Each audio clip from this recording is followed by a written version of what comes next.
Muy buenos días, tengan todas, todos y todes ustedes. Bienvenidos a un programa más de ¿Y tú también discriminas? El día de hoy nuevamente con nuestro querido Luis Huitrón. Él es doctor en Historia del Arte y bueno, tiene una semblanza inmensa que en el segundo bloque les vamos a platicar, porque es que ya queremos entrar rápidamente al tema que hoy nos compete, que es el del holocausto al racismo en México. A últimas fechas ha habido muchas manifestaciones en cuanto de diferentes personalidades, sobre todo de la comunidad en general, debido a que CONAPRED intentó hacer un foro donde invitó a Chumel Torres y bueno, eso causó una verdadera revolución porque bueno, es conocido que este personaje es un poco sarcástico, inclusive ha llegado a ser muy violento en cuanto a género, en cuanto a otras preferencias. Entonces, ¿cómo de racismo va a hablar una persona que es tendenciosa hacia ser tan discriminatorio y además de que en su momento agredió a un menor de edad, al hijo del presidente? Que yo en eso estoy completamente en desacuerdo con su actitud de Chumel, quiero decirlo.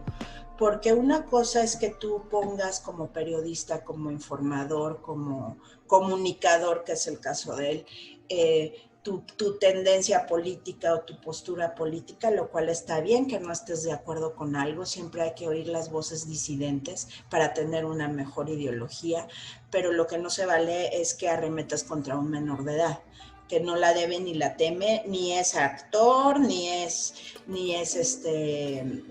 un personaje político ni nada, solo tuvo la fortuna o desgracia de ser hijo del político y con ello no te debes meter, porque además los niños tienen derechos humanos privilegiados y su derecho de vivir una vida libre de violencia y un buen desarrollo de la personalidad, y el atacarlo por Twitter de esa manera, porque ya los niños ven Twitter, los niños ven los medios y no se vale porque está infundiendo a la violencia hacia un menor de edad y eso no es correcto. Hacia persona alguna es correcto, pero especial a un menor de edad. Y bueno, se hizo la rebamba y bueno, acabó renunciando la presidenta de CONAPRED y bueno, eso me llevó a pedirle a Luis, ya teníamos pendiente el hablar del holocausto, que es un punto en la historia sumamente importante y trascendente, porque después precisamente de las horrorosidades de este horror que se vivió en la Segunda Guerra Mundial, donde inclusive a la mayor parte del pueblo alemán se le tenía escondido lo que estaba pasando en los campos de concentración, es que se genera que los aliados al ganar la guerra se reúnen y crean la Organización de las Naciones Unidas con el único objetivo de que esto no lo vuelva a vivir la humanidad de ninguna manera. Y también, bueno, se va avanzando y se llega a la Declaración Universal de los Derechos Humanos, que es una de las piedras angulares de los derechos humanos. Entonces es muy interesante ver cómo de algo tan trágico, tan sin nombre, yo le llamaría sin nombre, o sea, no tiene nombre, va más allá del terror, de la infamia. Puede florecer algo muy interesante y muy importante como es la ONU y la Declaración Universal de los Derechos Humanos. Entonces, bueno, es importantísimo que lo veamos. Ya hemos visto con nuestro querido Luis, y si no los vieron, búsquenlos por favor aquí en Facebook, los tenemos todos. Y habló de la historia de la discriminación, hablamos de la breve historia de las religiones y ahí nos pudimos dar cuenta cómo a través del desarrollo también de las diferentes religiones, en especial de la judía, pues el papel importante que han tomado en muchas cosas positivas, pero también en cuestiones de desarrollo de diferencias, ¿no? Y también cómo frente a las otras religiones, pues ha sido difícil. Ahora yo me acuerdo, y ya con esto ya después de este preámbulo, ya le doy la palabra a nuestro querido Luis, porque anda a decir, ay, otra vez está licenciada, está bla, bla, bla, pero es que los quiero poner en contexto, y es también importante recordar que Luis nos platicó cuando hablamos de las religiones, que hubo un momento en España en que convivieron varias religiones de manera más o menos armónica, tanto la católica como la musulmana como la judía, hasta que, bueno, la católica dijo, no, aquí mis chicharrones truenan y bye. Y inclusive a través de la historia han sentido esa deuda con la comunidad judía, que nos comentaba Luis que el día de hoy a los descendientes de personas que vivieron en ese momento en España cuando los corrieron y los maltrataron y bueno, todo lo que les sucedió, les ofrecen la nacionalidad para resarcir el daño, que eso también me parece sumamente importante. Hay que resarcir el daño. Yo creo que la Declaración Universal de los Derechos Humanos nos deja un gran aprendizaje porque está basado en el sufrimiento, en el terror, en lo innombrable a otro ser humano, que tristemente siguen pasando los genocidios en muchas partes del mundo. En Guatemala hay un genocidio terrible que pues, no ha sido muy visibilizado. Y hay otro tipo de genocidios que también hemos hablado aquí, los invito a ver el programa de institucionalizaciones, que es un tipo de genocidio, pero contra nuestras infancias y jóvenes.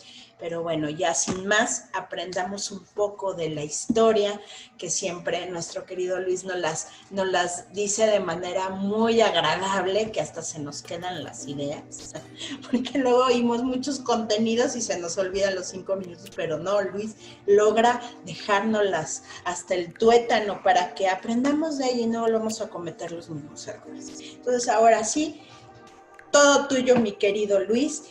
Y bueno, del holocausto al racismo en México. Entonces, adelante, Luisito.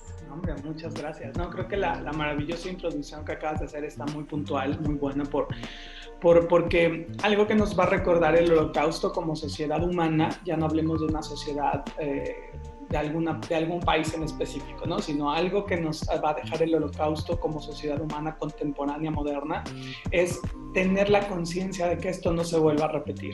Y justamente lo que mencionabas con el caso de Chumel no es de ninguna manera la forma de comparar, ¿no? La actitud, pero sí de tomar en cuenta de que cualquier cosa puede incitar al odio y que si normalizamos los comentarios y normalizamos todas las cuestiones de la discriminación, estamos incurriendo en una vía que puede terminar en un desenlace fatídico, ¿no? Entonces el día de hoy vamos a hablar justamente del holocausto, vamos a hablar de qué onda con Alemania, por qué suceden estas cosas, qué pasa con el pueblo alemán, qué pasa con el pueblo judío, con los otros pueblos que también fueron exterminados en el holocausto, porque también hubo otras partes de otros pueblos que también sufrieron. Y después vamos a hacer una brevísima conexión muy padre sobre el nazismo en México. Ajá, y de ahí vamos a jalar al último tema. Entonces, bueno, el holocausto es también conocido como, en hebreo se dice Shoah. Ajá, la Shoah. La Shoah se traduce como catástrofe, ¿ok? Y aquí está muy interesante la palabra holocausto o catástrofe. Holocausto en el canon bíblico significa un sacrificio a Dios, un sacrificio de sacrificar a un animal, de degollarlo y de quemarlo, de incinerarlo para que suba el sacrificio a Dios. Esto lo aparece desde el Génesis, cuando vemos cómo Caín y Abel hacen un sacrificio a Dios, y entonces van a construir todo el altar del holocausto, el altar del sacrificio. Entonces esta palabra también va a tener una connotación un tanto religiosa, de que este movimiento sirvió es un poco como un sacrificio a Dios por parte del pueblo judío. Es una visión, ¿no? Estábamos en la visión de los más ortodoxos, la postura es, estábamos en un camino muy malo, y entonces fue como un jaloncito de orejas, un jalonzote de orejas para recuperar el camino. En la parte de la visión de los derechos humanos, el holocausto significa un momento en el que no vamos a volver a pasar pasar y de que ya lo tenemos muy claro. Y a partir de ahí, las comunidades internacionales de derechos humanos han estado preocupadas porque ya hay un rastreo, ya hay un barómetro. Gracias a esta catástrofe, como lo explicabas hace rato, gracias a esta catástrofe se puso como un barómetro para identificar cuáles son los argumentos políticos, los argumentos sociales y cuándo debemos de poner atención como sociedad a estas manifestaciones de la discriminación, ¿no? Y que pueden llevar a mucho más. Entonces, esa es la definición del Holocausto. El Holocausto empieza cuando la Alemania nazi, y eso es muy importante analizar. La Alemania nazi a principios del siglo XX se crea porque a partir de un partido político, el Partido Nacional Socialista, ¿ok? Entonces, así como hay PRI, así como hay PAN, así como hay PRD y Morena, el Partido Nacional Socialista era un partido político más. Para entender brevísimamente, para entender cuál es la importancia del nacionalsocialismo, les voy a contar qué pasaba con Alemania hacia el final del siglo XIX. Alemania había sido un reino, ¿ok? Durante toda la Edad Media había tenido varios nombres y había sido un reino con diferentes nombres. Lo pueden googlear y pueden encontrar el primer Reich o Sacro Imperio Romano Germánico. Luego ponen que va a durar desde el siglo IX-X, va a empezar desde ahí y va a acabar hasta el siglo XIX, hasta 1808, me parece. Luego hay una política de un segundo Reich que va a empezar entre 1860 y 1900 y cacho, 1902, 1905, una cosa por ahí. Y la palabra Reich significa reino. ¿Ok? O sea, no tiene esta connotación nazista, sino es nada más como soy el reino de los alemanes. Por ahí pasaron el Imperio Austrohúngaro, donde está Maximiliano, nuestro Maximiliano, de la historia de México y todo eso. Pero al cambiar el siglo XX, la situación en Alemania era tan precaria porque cuando los alemanes pierden la Primera Guerra Mundial, toda la organización europea se reúne en el Palacio de Versalles en Francia y les obligan a pagar, mediante el Tratado de Versalles, la deuda de la Primera Guerra. Este dato tan particular hace que la economía de Alemania se caiga. ¿Ok? Entonces, vemos una economía nacional muy boyante durante toda la historia y de pronto cae. A eso le juntamos la gran devaluación de 1929, el gran crack de Wall Street. ¿Okay? Ese también afectó mucho a los alemanes porque la mayoría de las empresas extranjeras eran norteamericanas en Alemania. Entonces, Alemania se queda por un lado y por el otro sin su fortuna económica y política. Entonces, al ver esta enorme crisis económica, que estoy reduciendo mucho, pero grosso modo es así, surge un partido político que va a tener una connotación, un eslogan, que va a decir: yo te voy a arreglar la vida. Así. Ahora, por eso es que triunfa tanto el Partido Nacional Socialista. No tiene ideas todavía antisemitas. Las ideas antisemitas que ahorita vamos a hablar están permeadas en el mundo. ¿Ok? Ya existen. Pero particularmente ellos no las tienen en un primer momento. Y la postura, ¿no? La idea de decir, yo te voy a arreglar, la gente quemaba los billetes, era una cosa terrible de la economía y por eso la gente empieza a votar por ello. Pero también hay otra realidad, no, espero no equivocarme, pero me comentaba el fin de semana que mucho de por qué la gente también empezó a voltear a ver a este partido es porque empezaron a comer, porque no tenían que comer y les empezó a dar de comer. O sea, la gente empezó a tener pues una esperanza, ¿no? Y con esto, porque sí lo quiero dejar aquí muy claro, o sea, aquí no se trata tampoco de hacer, porque lo he visto en redes, digo, yo respeto el punto de vista de cada persona, pero no con esto vamos a hacer un símil de lo que pasó entonces con Hitler a lo que estemos viviendo actualmente en México. Son personas distintas y puntos en la historia totalmente distintos, ¿no? Entonces, sí quiero hacer ese punto, pero sí me llamó mucho la atención esa situación y obviamente, pues, si yo estoy con una mano por delante y otra atrás y de repente recibo comida, recibo cierto bienestar, pues obviamente va a llegar un momento en que hasta va a haber hasta cierta fe ciega hacia la persona, ¿no? Claro, además las políticas del nacionalsocialismo eran eso, justamente. ¿Ok? Ay, perdón, no te escuché, creo que no sé. ¿Se cortó el sonido? Sí, es que ya para oírte, querido Luisito. Perdón. Sí, te decía, las políticas del nacionalsocialismo justamente son eso, ¿no? O sea, es una cuestión política en un primer momento, no es una cuestión racial. Ahora bien, hablemos ya de las personalidades y las ideas de discriminación y racialidad. Europa siempre las ha vivido, no es algo nuevo en lo absoluto. Durante toda la Edad Media, desde el Concilio de Constanza, se va a establecer que Europa es cristiana. Y a partir de ese momento se fijan los límites de Europa y se va a fijar justamente la identidad europea, estoy hablando de la Edad Media, y entonces los musulmanes y los judíos, y eventualmente a partir del siglo XVI los protestantes, cuando aparecen los protestantes, ¿no? Van a empezar a vivir un proceso de discriminación. ¿Por qué? Porque no representan Europa. No es una cuestión racial netamente como hoy la veríamos, es una cuestión racial-religiosa. Eso es como se conforma esta discriminación. Pero los judíos tienen un elemento que la llevan de perder en la concepción de estas otras religiones. Desde la Edad Media se fija un dogma católico, lo fija la Iglesia Cristiana Católica, que es los judíos, el pueblo judío es un pueblo deicida. ¿Qué quiere decir esto? Mató a Dios, lo crucificó.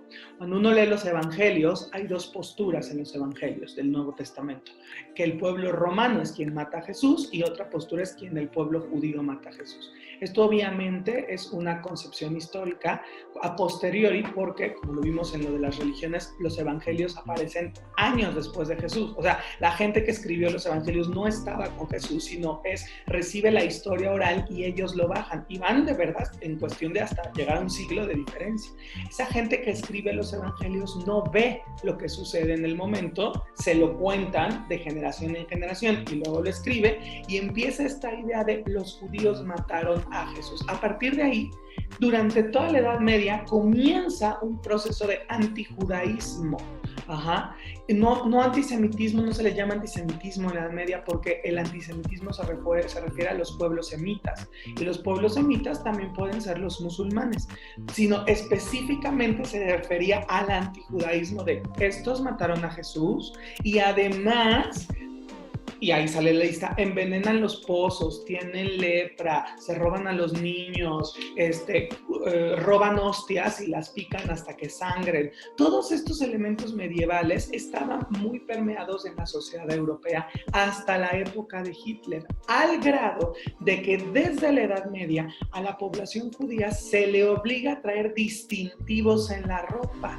Fíjate, esto no, la estrella amarilla del judío que vemos en el mundo nazi, no es nuevo en ese sentido. En la Edad Media están distintivos amarillos, distintivos rojos, la mayoría eran amarillos. ¿Por qué? Porque el color amarillo se hacía a partir de pipí de vaca, de orina de vaca. Entonces era algo peyorativo, además, ese color amarillo huele mal, está feo, pues peyorativo, y los obligaban a traer. En la mayoría del mundo, que denominamos como Ashkenaz, el mundo europeo judío, del norte, los distintivos eran amarillos o había unos gorritos muy chistosos o muy ridículos para ridiculizar y eran los distintivos. Y a las mujeres también se les obligaba a llevar un cinturón amarillo, en algunos lugares es rojo, y así se van cambiando, ¿no? Entonces, el pueblo judío, al no tener una nación, al no tener un ejército, al no tener un poder, como el mundo cristiano o el mundo musulmán en la Edad Media, se queda en la, que también se denomina así en la historia judía, en la diáspora. Son células de pueblos, poblaciones, y algunos hablarán alemán, y algunos italiano, están desconectados del aspecto del poder. Entonces, son un punto fácil que no tiene respuesta ni defensa ante una acusación mayoritaria. ¿Cómo ves? Entonces, eso es lo que está pasando en el mundo.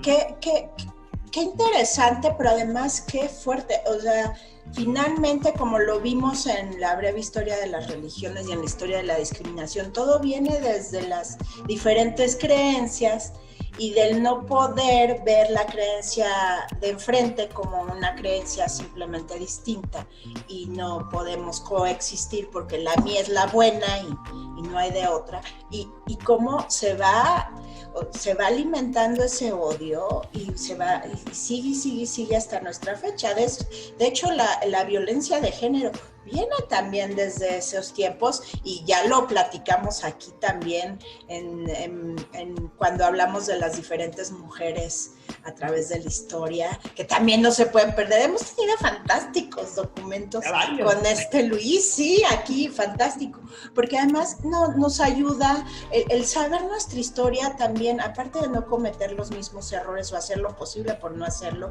nos ayuda a entender por qué nacemos en una sociedad, en el caso de México, patriarcal, con estricta violencia de género y con una invisibilización del género femenino impresionante, y a veces la persona no es afín a esas creencias, pero así te obliga la misma sociedad. Entonces yo sí invito a quienes nos están viendo y escuchando que se traten de poner en la cosmovisión del momento que nos está narrando Luis. O sea, soy de una familia que paupérrima por toda la situación de la guerra y todo, y con mucha hambre principalmente física, no solo de las otras, de desarrollo, etcétera, etcétera. Y pues obviamente llega alguien y además me da de comer, híjole, es muy fuerte, pero además es interesantísimo todo lo que nos narras de la comunidad judía, cómo a través de los siglos se la pasan sobreviviendo de alguna manera y superviviendo, ¿no? Porque se vuelven a levantar, y como nos los platicaste en Breve Historia de las Religiones, son una comunidad que se ayuda mucho entre sí. Por esta razón.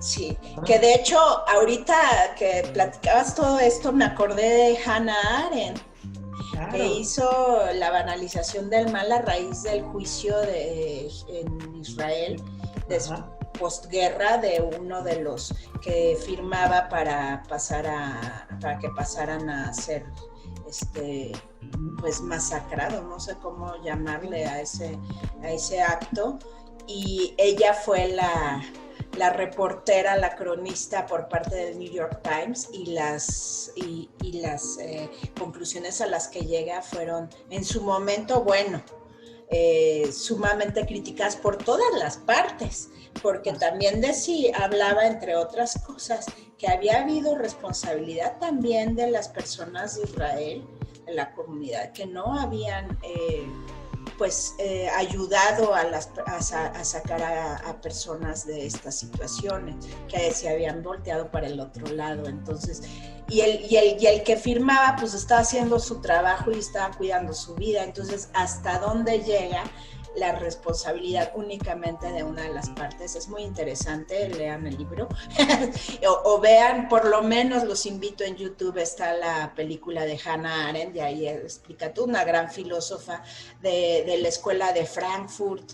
Heidegger, aparte de su amante, fue su maestro, y de hecho se separan porque Heidegger sí estaba con el nacionalsocialismo. O sea, muchas cosas que también sería un día muy interesante hablar de Hannah Arendt, mi querido Luis, que da para mucho de estos temas, pero bueno, lo saco a colación porque, insisto, hay que ponernos en la cosmovisión de ese tiempo. Hannah Arendt era una visión fuera de serie, yo la veía como futurista, porque ella estaba en un momento en la historia, pero ella veía más. Y además mujer, sí, judía, exiliada de Europa, viviendo en Estados Unidos. De hecho, daba una cátedra en una de las universidades más importantes de ese momento de filosofía.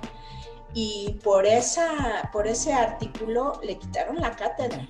Le quitaron la cátedra y prácticamente la quisieron exiliar. Obviamente no pasó, siguió haciendo muchas cosas muy interesantes, pero cómo estaba, o sea, cómo en una sola persona se pueden concentrar tantas cosas cuando está diciendo un punto de vista, claro. Y un punto de vista bastante objetivo, porque habló de todas las partes, pero sus amigos judíos de esa época le voltearon la espalda y no le volvieron a hablar hasta que falleció. Entonces, a veces el precio de decir la verdad también, ¿no? Claro. No, y es difícil. De cargar con la responsabilidad de decirlo. No, y se le agradece porque gracias a esos textos y a esa visión que tuvo, pues ahorita podemos saber también a la hora de meternos en estos temas cómo entender por qué se dan estas circunstancias, se siguen dando y que lo relató en un momento de la historia sumamente importante, que era este juicio, después de que había pasado el juicio de Nuremberg. Y entonces, híjole, hasta se me enchina la piel, porque qué fortaleza y qué valentía de mujer. Y sobre todo que invitar a los que nos escuchan y ven a ponernos en ese contexto, ¿no? Uh-huh. O sea, ahorita quizá con la modernidad que vivimos es quizá está más sencillo dar puntos de vista y todo, pero ya vimos que, como le pasó a Chumel, hay que tener cuidado con lo que decimos, porque aunque es más sencillo, pero también todo el mundo nos está viendo, ¿no? Por supuesto. Y escuchando. Entonces, bueno, sí quería poner eso también sobre la mesa, mi querido Luis. No, hombre, está buenísimo, sí.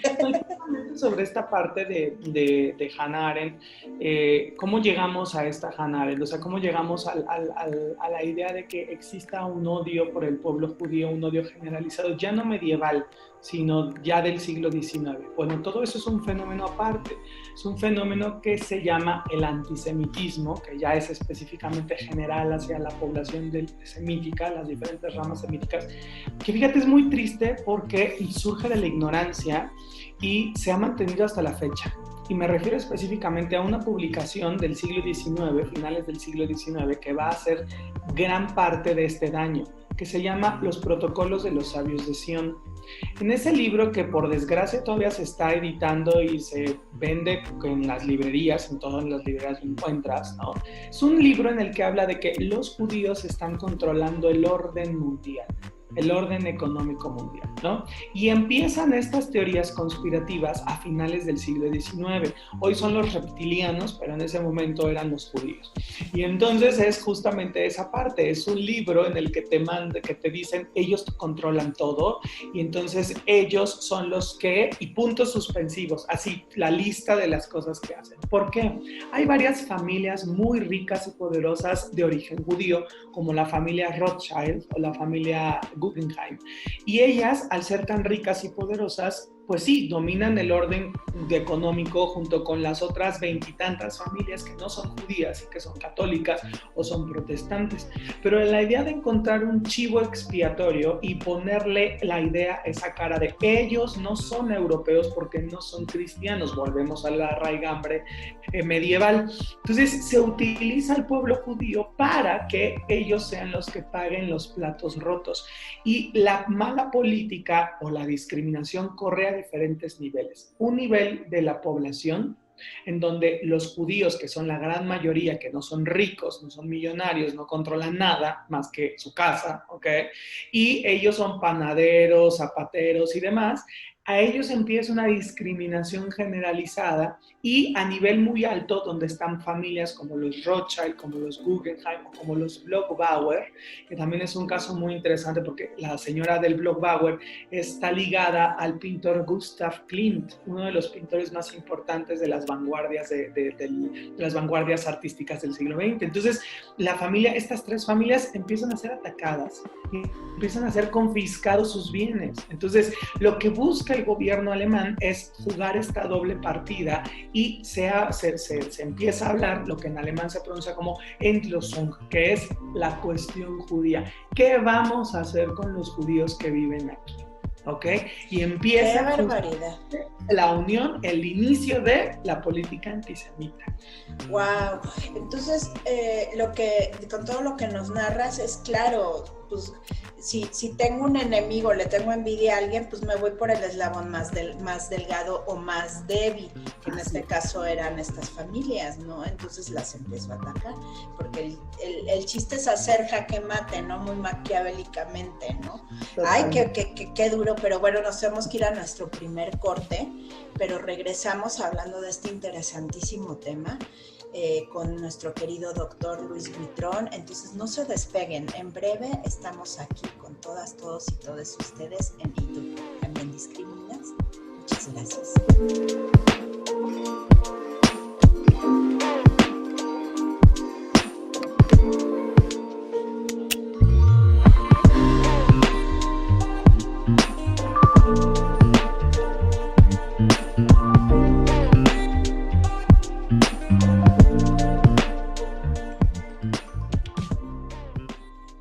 Y estamos de vuelta con todas, todos y todas ustedes aquí en Y Tú También Discriminas. Y bueno, hoy con nosotros está Luis Huitrón, que es un doctor en Historia del Arte, maestro en Historia del Arte con orientación en estudios curatoriales, licenciado en Historia y técnico en Restauración por la Universidad Nacional de México. También es maestro en estudios judaicos por la Universidad Hebraica. Es el autor del libro Una catedral bajo tierra. Es creador, director y actor del primer espectáculo de comedia histórica en México, Las Meninas. Ha trabajado en la restauración y conservación de la pintura mural de la primera catedral de la Ciudad de México en el 2005, la valoración del Acta de Independencia del Imperio Mexicano en el Archivo General de la Nación del 2008 al 2009 y en proyectos de restauración y curaduría como Murano, El Camino del Vidrio, El Esplendor de la Plata y tradiciones cerámicas dentro del Museo Franz Mayer de 2006 a 2007. Es profesor de Historia, Iconografía, Arte Religioso e Historia del Arte en el Taller de Restauración de la Ciudad de México, en la Universidad La Salle, en el Centro de Estudios Casalam y en la Universidad Hebraica. Como ya saben, toda una eminencia, nuestro querido Luis. Y pues sin más le cedo la palabra para continuar. Hombre, buenísimo, claro, muchas gracias, sí. Pues bueno, sí, estábamos hablando justamente de las posturas del contexto histórico del antijudaísmo, ¿no? Ahora bien, hablamos justamente del libro de los sabios, los protocolos de los sabios de Sion y demás. Y al mismo tiempo, la política nazi empieza a hacer lo siguiente: la sustracción de los bienes a las familias ricas y la, pues sí, podemos decir, aprehensión de las comunidades judías a lo largo de toda Alemania, ¿ok? Y se empieza a conformar, digo, lo estoy resumiendo mucho, pero más o menos es el proceso de los guetos. La palabra gueto se refiere a una judería, ¿ok? La palabra judería se refiere al barrio judío. La primera vez que en los documentos encontramos la palabra gueto es hacia el siglo XVI en Italia, viene de una palabra italiana. A partir de este momento se empieza a denominar la palabra gueto para hacer zonas de contención en donde vayan a ir las personas de la comunidad judía. Ahora bien, hay que también entender una cosa muy importante. Hay dos tipos de judíos en este momento para este contexto. Los judíos que se denominan como judíos masquilim, que son judíos ilustrados, educados en universidades, que visten como cualquier persona, que llevan su judaísmo hacia dentro de la casa, pero son ciudadanos franceses, alemanes, españoles o lo que quieras, ¿no? Y hay otros judíos que se llaman hasidim, que son los judíos que visten de negro y que por lo regular es la gente normal ubica, la gente de a paso más bien, ubica a estos judíos como los judíos, ¿no? Y creen que es el único tipo de judíos, estos señores que vienen con el saco negro, con el sombrero negro, que esos son el mundo, los peyes, así es, del mundo judío, ¿no? Pero realmente no, ellos son solamente una parte de todo el árbol. La mayoría de la población hasidim para este momento es una población muy ignorante, que decidió alojarse de las ciudades e irse a los que se llaman en yiddish shtetls. Los shtetls son villas judías. Todo el mundo ha visto El violinista en el tejado, entonces eso es un shtetl. Ese es el tipo de gente que vive ahí, gente pobre, la mayoría de ellos, que trabaja la tierra, que son de algún gremio, zapateros, talabarteros, pero no saben otra cosa más que el mundo judío. Cuando el mundo nazi, la política nazi va hacia los shtetls, agarra a la gente y la gente no sabe cómo decir que no sabe cómo defenderse. Es una población tan ignorante que creen todo lo que les dicen, agarran sus cositas y se van. Entonces es una población bastante pasiva en ese sentido. Mientras que la población que está en las ciudades, la población judía educada, es la que empieza a gritar y a alzar la voz. No nos pueden hacer esto, no nos pueden hacer lo otro. Somos tan alemanes como mi vecino de allá. Y el hecho de que no sea católico no me quita lo alemán, no me quita lo francés, no me quita nada. Al inicio del siglo XX hay muchos casos de esto. Googleen, por favor, el caso Dreyfus, de un militar, un soldado francés, un policía francés, que le hacen una campaña de discriminación terrible solo porque es judío. ¿Ok? Entonces es uno de los casos más sonados. El mundo de la Alemania nazi empieza a agarrar a ellos. Obviamente, les conviene todos los bienes. Les conviene el valor de la tierra del campo que tienen los shtetls y les convienen las grandes riquezas que tienen las familias Bloch-Bauer o las familias Rothschild y les conviene subrentar los locales de los judíos de estrato medio dentro de las ciudades. Y ellos empiezan a ser llevados por leyes, que son las famosas leyes de Nuremberg, que se van a manifestar de la siguiente forma. Si tú tienes algún antepasado judío, automáticamente tu sangre está sucia y merece ser llevado a estas políticas, estos campos, estos guetos. Ese es el primer inicio, ¿ok? Y en ese momento pierdes todos tus privilegios de un ciudadano de primera categoría.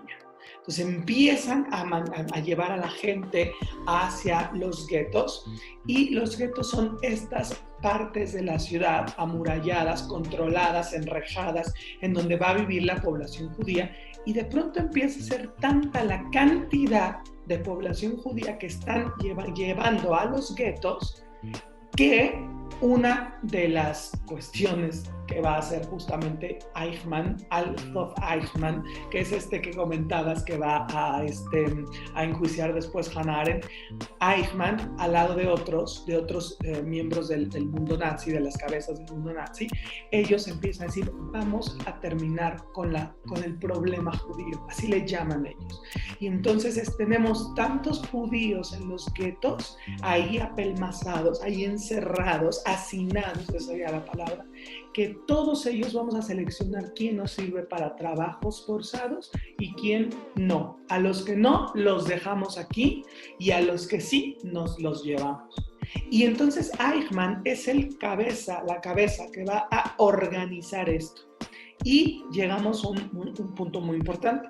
La gente que mandan de los guetos a los campos de trabajo empiezan a trabajar, empiezan a generar dinero para el gobierno alemán y en algún momento son tantos que se decide que se mueran por el trabajo. Es decir, los campos forzados, los trabajos forzados de los campos los van a matar y no importa porque siguen llegando estos trenes a Auschwitz, a Treblinka y a varios campos que van a ser de trabajos forzados y algunos de esos campos de trabajos forzados se disfrazan de trabajo de campos forzados, pero realmente son la última parada, los llamados campos de exterminio, en donde ya no hay necesidad de que trabaje la gente como en un campo de concentración, sino que aquí ya haz lo que sea para que se mueran. Se hacen las famosas marchas de la muerte, en la que los ponen a caminar a los judíos en la nieve y que van cayendo y se van muriendo. Ya no hay una necesidad de que trabajen porque ya tienen sobresaturado la cuestión del trabajo. Esos campos de trabajo ya están sobresaturados, los guetos ya están sobresaturados y entonces Eichmann, Hitler y otros empiezan a pensar que lo mejor es el exterminio masivo. Y entonces empiezan a idear mecanismos de exterminio masivo dentro de los campos de exterminio. que es lo que disparen con hileras de personas puestas para que... Es una cosa terrible. El que sigue va a disparar al que le antecede. Los separan en una fila, la misma gente, las mismas personas, amigos, son obligados a dispararles, se caen muertos en los hoyos y ellos ocupan el siguiente lugar y se empiezan a hacer estas como cadenas de producción de la muerte. Y eso va a terminar en las cámaras de gas, con el gas Zyklon B, que es justamente el que va a matar a toda esta población de una manera ya masiva. Es lo que la muerte industrializada, de la cual también va a criticar Hannah Arendt. Entonces, todo eso es el proceso. Imagínate nada más llevar a guetos, primero sustraerles sus cosas, quitarles sus beneficios de ciudadano, mandarlos a un gueto, del gueto mandarlos a un campo de concentración, de trabajos forzados, y de ahí mandarlos a un campo de exterminio. O sea, toda esta ruta es muy interesante y muy triste. Y mientras está la figura de el bystander, que me parece... Y es aquí donde conectamos justamente al caso mexicano del siguiente bloque. Pero mientras todo esto está sucediendo, hay muchísima propaganda antijudía que empiezan a decir que los judíos son el cáncer, son los que controlan el mundo, ya vimos de dónde viene. Pero a la par de esto, sucede un fenómeno social muy triste, que es el que en este barómetro del que hablábamos hace rato, ocupa un lugar importante en esta medición. La figura del bystander. ¿Qué es el bystander? Es la persona que ve y no hace nada. Que ve que hay una injusticia, que ve que hay una discriminación y no hace nada. A partir del fenómeno del Holocausto se establece y se tipifica esa figura. Y hoy por hoy sabemos que es un barómetro, una marca del barómetro, cuando hay gente que ve que hacen algo y no ayuda, ¿no? Entonces, esta figura no es exclusiva del Holocausto, pero se identifica y se categoriza a partir de este fenómeno y nos demuestra que como sociedad hay algo roto ahí, hay algo corrupto. ¿Cómo puedo pasar inapercibido, ¿no? O me paso de largo ante una injusticia? Entonces, muchísima gente no judía que veía cómo sacaban a sus vecinos de los cabellos o les quebraban en la famosa noche de los vidrios rotos, todo esto no hacía nada. Claro, son la mayoría, ¿no? Y hay una minoría que sí va a hacer. Y que... Entre ellos, me gustaría, no sé cómo veas, y ahorita que te escuchaba, sí vamos a tener que hacer un programa especial sobre Gilberto Bosques. Que fue ese Schindler mexicano, salvó más de 40,000 vidas del Holocausto. Hubo gente, obviamente Schindler, pero Gilberto Bosques hizo de veras junto con, obviamente con la venia y apoyo de Lázaro Cárdenas. Uh-huh. Salvó muchísimas personas, pero no solo del Holocausto, también de la Guerra Civil Española. Y es un fenómeno que hay que visibilizarlo, es interesante. Hay un documental que se llama Visa al Paraíso, habla precisamente de don Gilberto Bosques. Entonces, ahí también tuvo injerencia un mexicano sobresaliente para ayudar a salvar muchas vidas. ¿Y cómo le llamamos a estas personas? El término acuñado es bellísimo, justos entre las naciones. O sea, fíjate el título tan hermoso, ¿no? De decir, no importa si soy judío, soy cristiano, soy musulmán, soy mexicano, soy lo que sea, ayudo al otro y hago el esfuerzo, incluso a veces, ¿no? Sí, pues hasta él fue encarcelado en un lugar con la familia, a veces se puso en riesgo, obviamente, pero gracias a él hubo familias que sí siguieron teniendo descendientes, ¿no? Así es, y poder salir, ¿no? Poder salir y tener otro tipo de vida, que además no hay que olvidar que, por ejemplo, todos los exiliados de la Guerra Civil Española vinieron a enriquecer muchísimo las aulas de estudio en nuestra máxima casa de estudios de la UNAM, en las diferentes ciencias y diferentes humanidades, o sea, que vinieron a sumar a nuestro país de manera muy interesante. Entonces, como de algo tan terrible pueden suceder bendiciones, ¿no? Pero ya no hay que tener bendiciones a base de tragedias, por favor. Es la idea, es la idea, ¿no? Y aprender de estas figuras, ¿no? Tanto voltear y decir socialmente, no debo ser un bystander, como puedo ser justo entre las naciones, poder ayudar definitivamente a todas las personas independientemente. Beistand significa estoy al lado también, o sea, literalmente es estar al lado, pero además no hay que olvidar que cuando yo veo y no hago nada me vuelvo cómplice. Actualmente, legalmente puedo ser cómplice de ver y no hacer nada. ¿Por qué? Porque la omisión también puede ser un delito, entonces ahí se los dejamos de tarea. Así es. Y bueno, pues sí, esa es como la manera de ver este desarrollo de las dos personalidades, ¿no? La gente que opta por ayudar, muchísima gente que optó por ayudar a una persona, ¿no? Pero como dijera el Talmud, el que salva a una persona salva a la humanidad entera.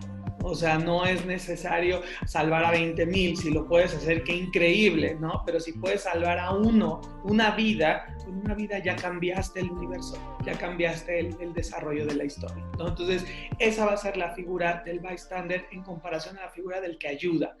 Y la población judía, ya para como cerrar el tema del Holocausto y pasar al siguiente bloque del tema específicamente del racismo en México, después de la guerra, estos organizadores, estas cabezas del Holocausto, van a ser enjuiciadas, como bien lo decías tú al principio, ¿no? Pero el problema es cómo resarcimos el error.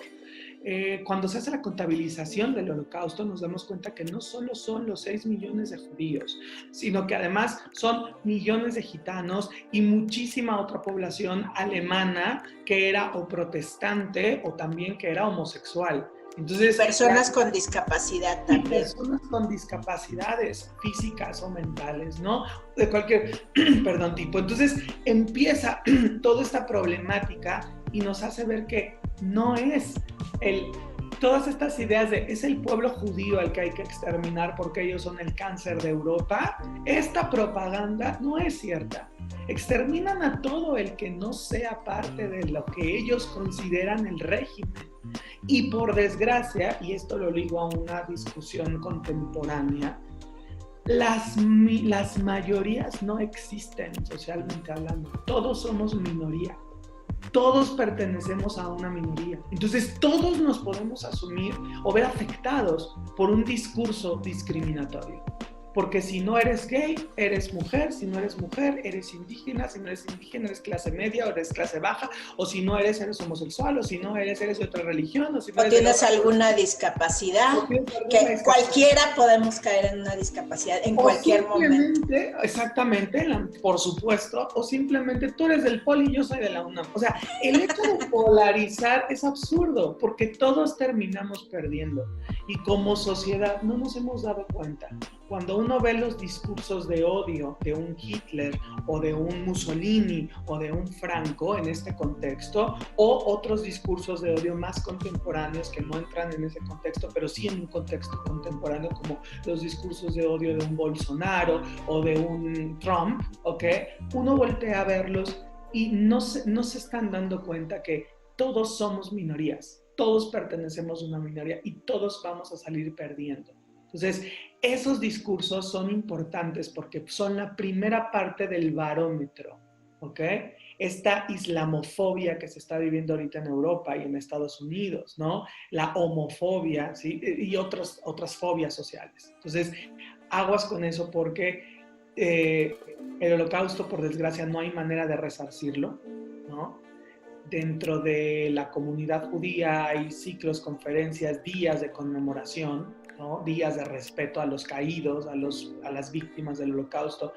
Y dentro de la comunidad existe la idea de no olvidar, porque a veces se malinterpreta desde afuera, ¿no?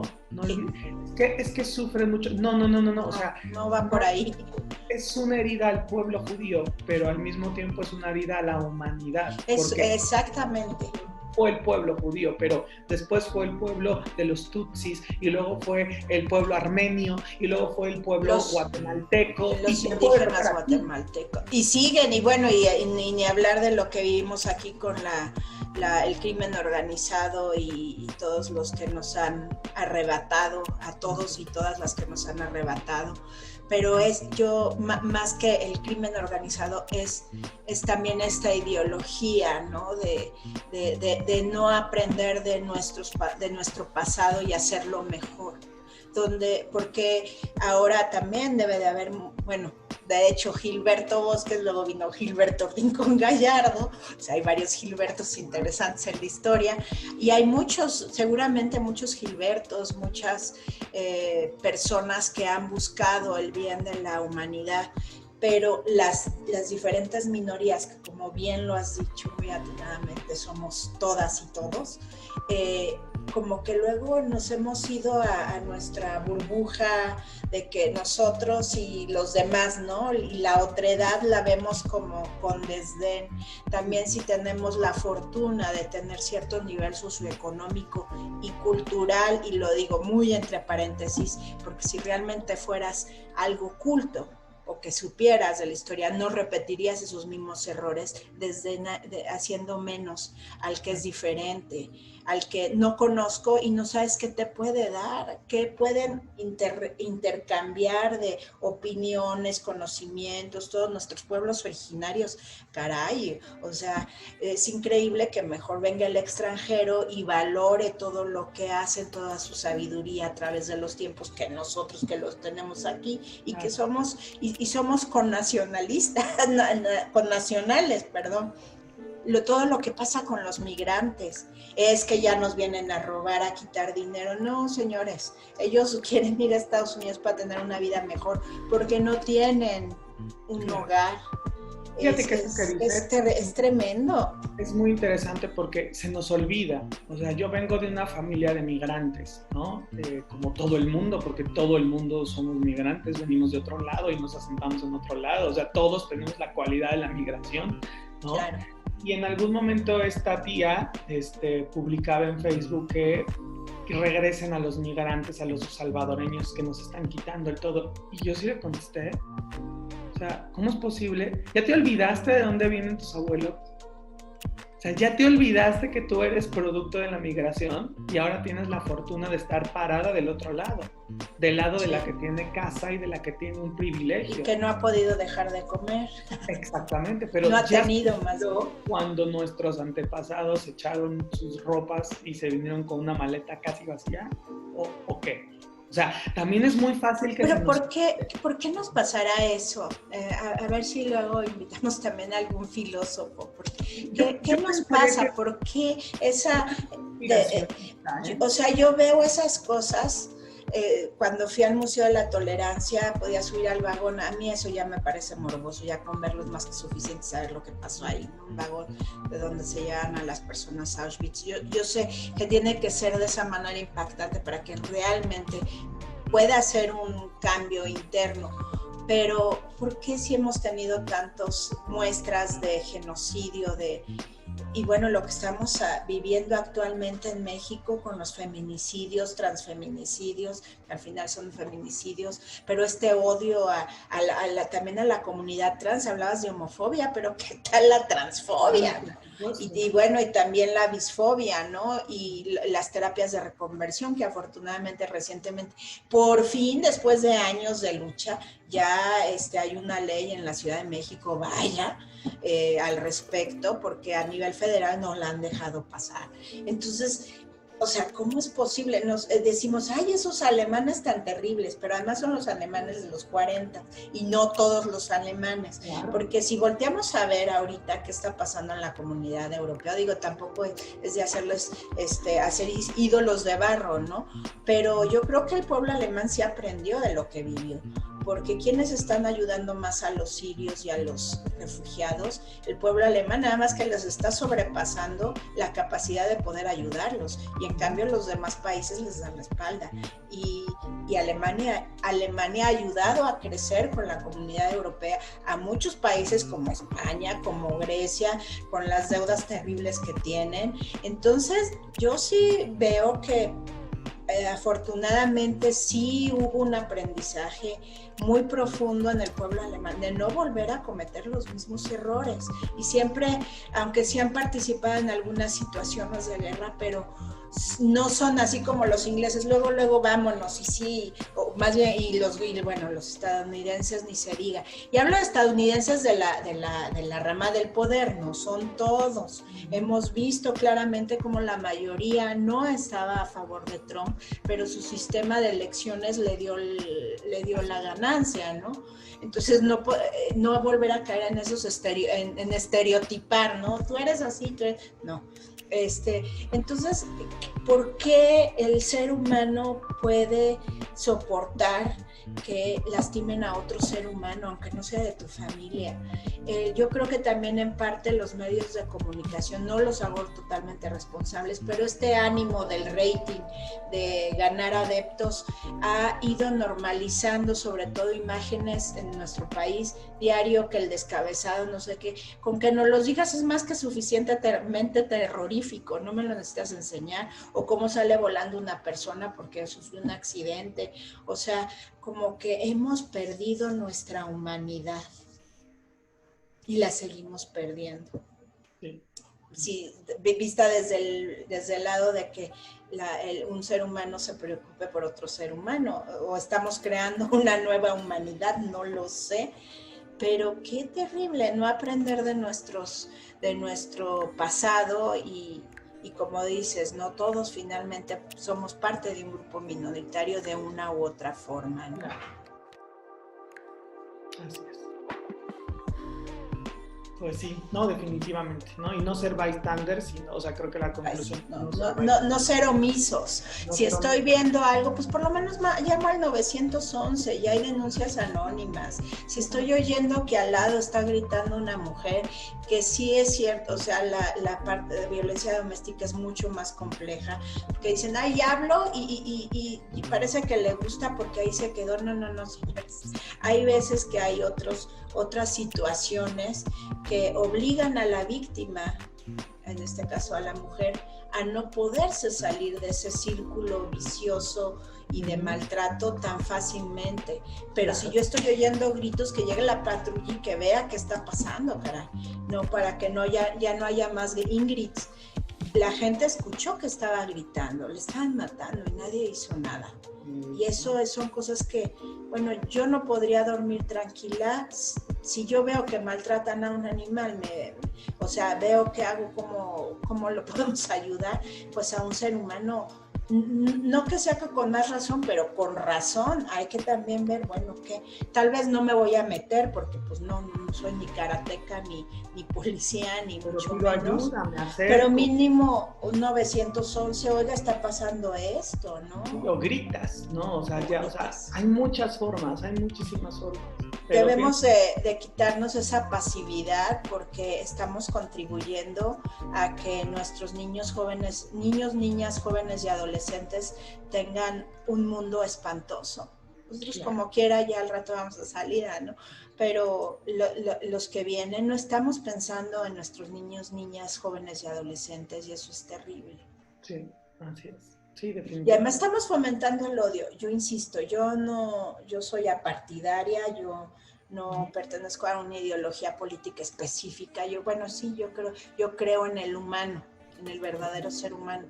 Pero esta polarización tanto de un lado como del otro, porque son los dos, y que nos estamos polarizando cada vez más, en lugar de ver qué bondades tiene el otro, uno del otro, y qué cosas hay que cambiar uno del otro.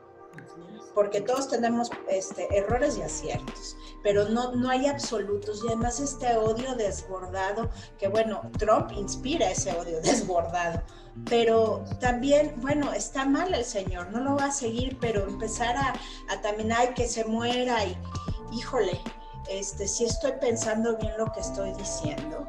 Total. Que se muera otra persona que me caiga mal o no me gusta su forma de pensar o lo que sea.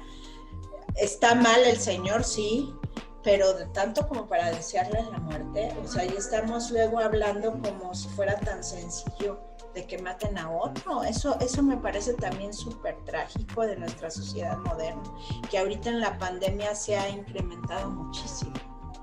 Y son pequeños discursos de odio. Entonces voy a hacer un bystander, pero para crear odio. No, y así empezó el antijudaísmo, así empezó el antisemitismo, así empezó la islamofobia. O sea, empiezan Islamofobia, qué horror. Por pequeñas opiniones que normalizamos como sociedad y que nos reímos, o simplemente lo dejamos pasar y se repiten tantas veces que se vuelven una realidad dentro del status quo de la sociedad y ya no la puedes cambiar o es muy difícil cambiarla, ¿no? Hoy por hoy siguen existiendo manifestaciones antisemíticas, antisemitas, antijudías, anti-islam, con frases del medioevo, con conceptos de la era del medioevo. O sea, de verdad, a mí me ha tocado ver cómo hay gente que dice los judíos tienen cuernos. O sea, estas cosas que eran del medioevo, la gente lo sigue creyendo, ya sea por ignorancia o ya sea por omisión. O pero porque les conviene. O porque les conviene, ¿no? Pero es status quo. Entonces ya, y como bien lo dices, las generaciones nuevas nacen con esta información y entonces se va replicando. Y esto, a largo plazo, va a terminar en una solución fatal, como lo ha terminado sucediendo en los otros genocidios. Y es muy triste ver que quizá no hemos aprendido todavía de los errores de antaño, pero en fin, nos vamos a un corte, pero regresamos para ya empezar a entrar a esta conexión que nos dice Luisito con el racismo, ¿no? Que ya medio estamos empezando a entrar al tema, pero no se vayan, estamos en breve de vuelta aquí en ¿Tú también discriminas?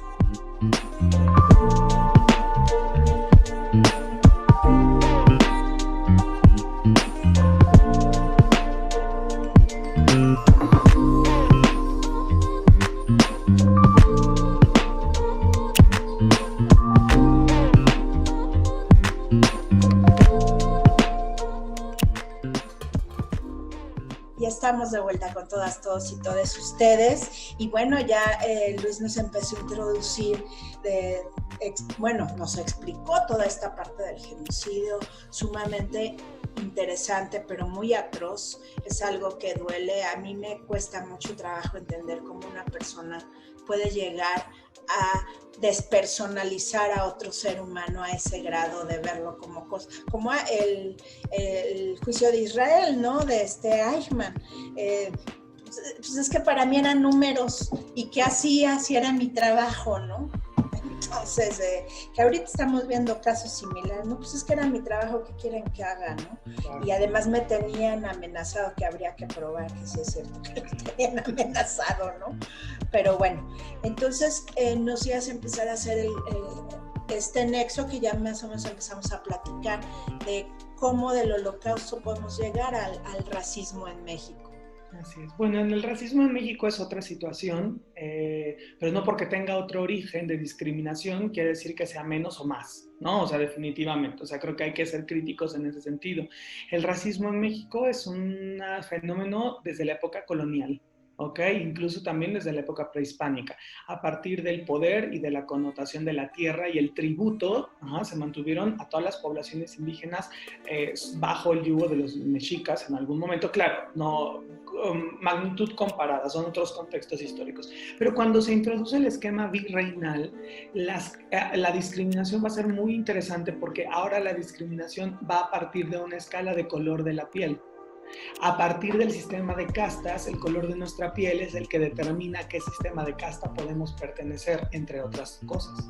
Entonces empieza la tradición, que yo le digo, la tradición de ser coloristas, ¿no? De voltear a ver al otro compatriota y decir, tú eres más güerito o menos güerito. O sea, y empieza a consolidarse y alimentarse todo este fenómeno de la discriminación a partir de las castas. Entonces se empieza a tener el miedo a las castas. Los españoles, los criollos, empiezan a tener miedo a la población negra, empiezan a tener miedo a la población indígena, empiezan a tener miedo a la población que no es católica, ¿ok? Y entonces empiezan estos actos de odio.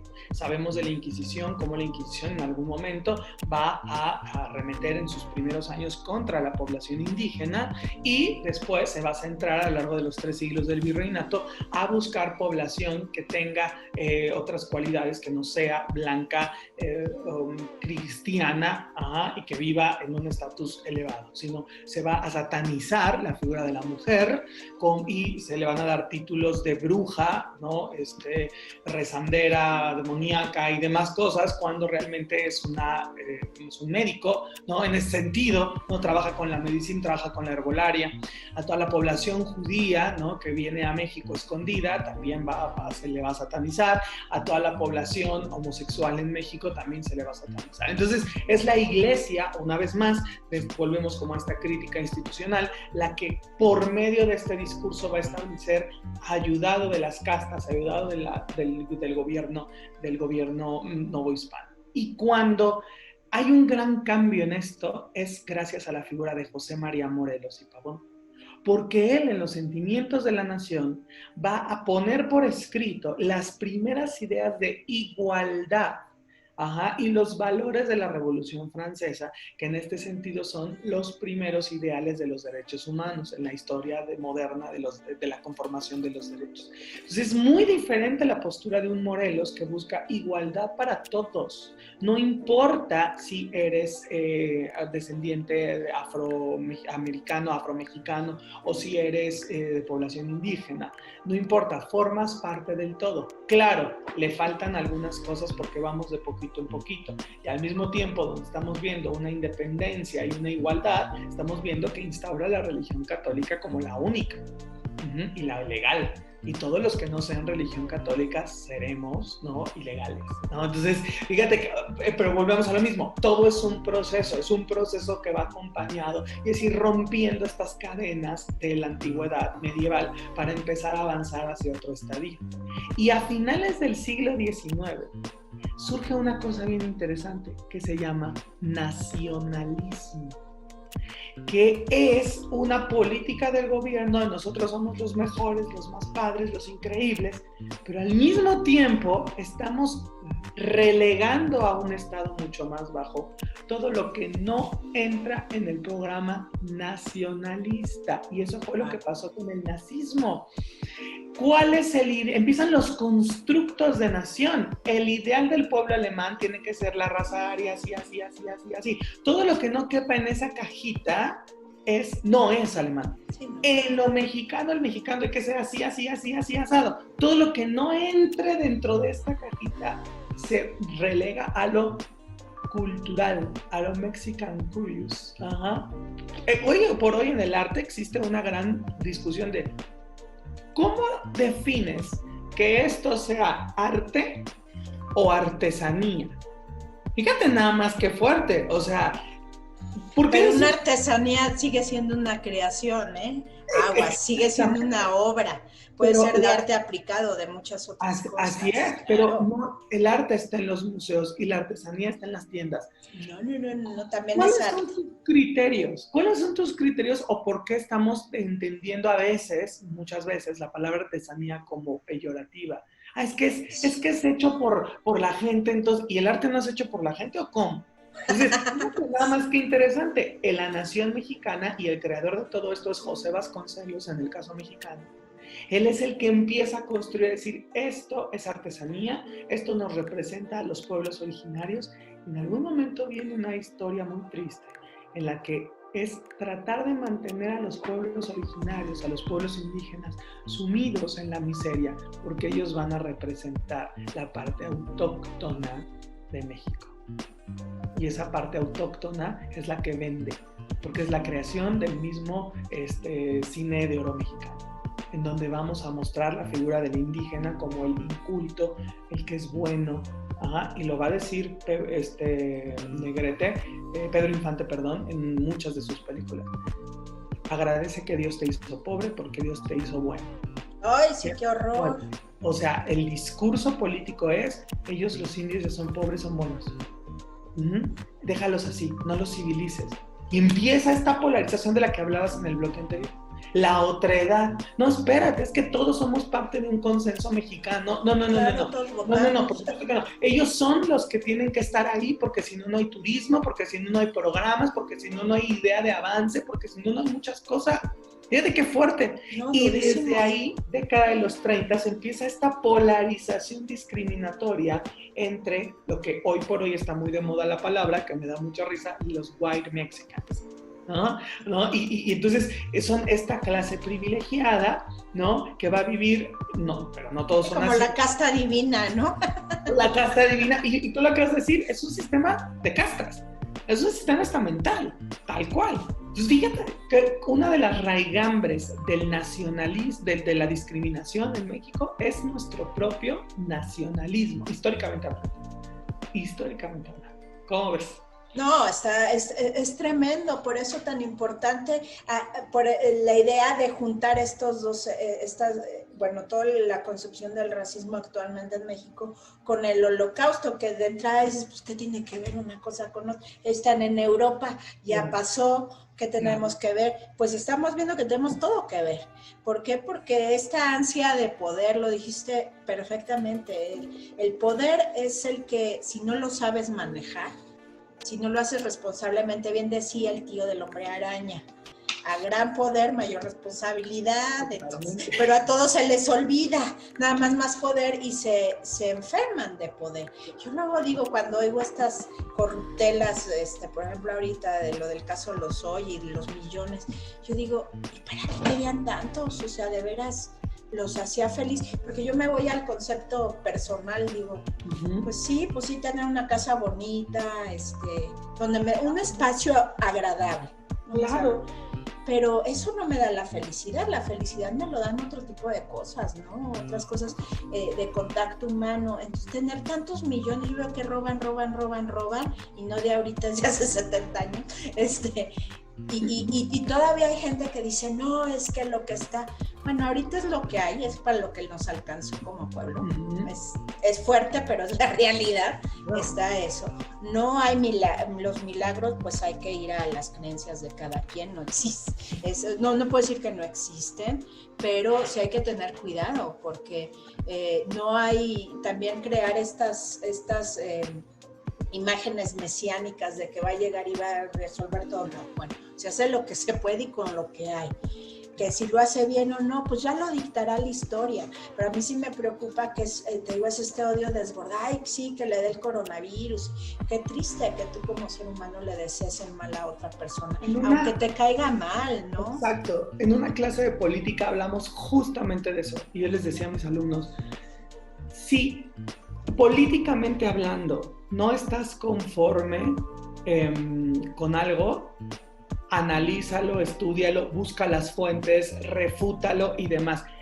Pero si tu odio viene si tu descontento viene desde un lugar de odio porque te choca a esa persona, entonces, señor, no gaste su tiempo en leer, vaya un psicólogo y entonces trate consigo mismo porque viene desde acá. Y exactamente. Esa es la enorme diferencia y lo malo de la discriminación. Por eso no se sostiene, porque la discriminación entra dentro de un esquema moral y la moral es personal. La discriminación no entra dentro de un esquema ético, porque la ética es universal y se caen las plataformas discriminatorias. Totalmente. Por eso es que no se sostiene, por eso es que está tan mal. Y tal vez por eso es que está vigente todo el tiempo. Sí, y por eso es caldo fértil de cultivo para el racismo, que sigue el racismo en México a todo lo que da. Y no con esto estoy justificando a Chumel Torres, por ejemplo, ¿no? De ninguna manera. O sea, sí tendría que ser, como se lo dijo Tenoch Huerta en su momento, pues hay que hacer comedia más inteligente, ¿no? Fíjate claro, que sí. Lo que no dijo, si tuvieras las capacidades, pero sí, no, yo sí lo leí muy entremos bien, de lleno en Chumel porque de veras me encanta, o sea, que haya sacado el tema, está padrísimo porque, a ver, también parte de la discriminación, históricamente hablando, viene de cuando el pueblo se fija en las figuras políticas. Estas figuras políticas carismáticas que dan de qué hablar, que llaman la atención, ¿ok? Y esto es lo que está pasando también actualmente con toda la media, Ajá. Estamos confinados en nuestras casas, los que podemos, y entonces se empieza a buscar mayor entretenimiento y los reflectores voltean hacia cierto tipo de gente con ciertos discursos. Y cuando alguien dice la boca y dice una tarugada, como Chumel, en ese momento la gente salta. Pero también la gente tenemos que tener la responsabilidad de decir, viene de Chumel. O sea, Chumel no tiene doctorado honoris causa, no es un politólogo, no es un comunicador, es un comediante. No estoy haciendo... O lo intenta hacer, digo, y hay gustos para todos. Así es, yo soy comediante, yo me paro en un escenario y hago comedia para la gente. No estoy restándole el peso. Pero lo que voy es, un comediante no... A lo mejor es porque mucha gente lo desconoce. Un comediante es un actor. Muy pocos comediantes escriben el material. Entonces, Chumel no escribe sus cosas. Chumel tiene una gente atrás que le escribe qué decir y por eso suena gracioso. Su guionista, ¿no? Exactamente. Él es la cara, el ejecutor de una comedia bastante, pues, que funciona porque tiene muchos seguidores. Es muy simple.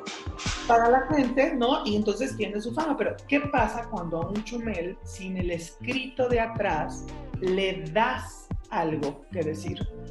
Va a decir lo que realmente piensa. Entonces, no nos sorprendamos porque no salió una verborrea filosófica con argumentos sociales de su boca. El señor actúa, el señor habla, y detrás de él están los que escriben. Y ahí no estaban los que escriben. Para él, por eso pues fue él. Para él, por eso. Entonces, la gente tiene que empezar a dejar de divinizar y bajar a lo que son. Es una excelente cantante, la señora Patti Navidad, y hace unos shows. Y muy buena actriz también, pero híjole, no sé qué le pasó. Es muy buena cantante, es una excelente cantante. Igual, sí, claro.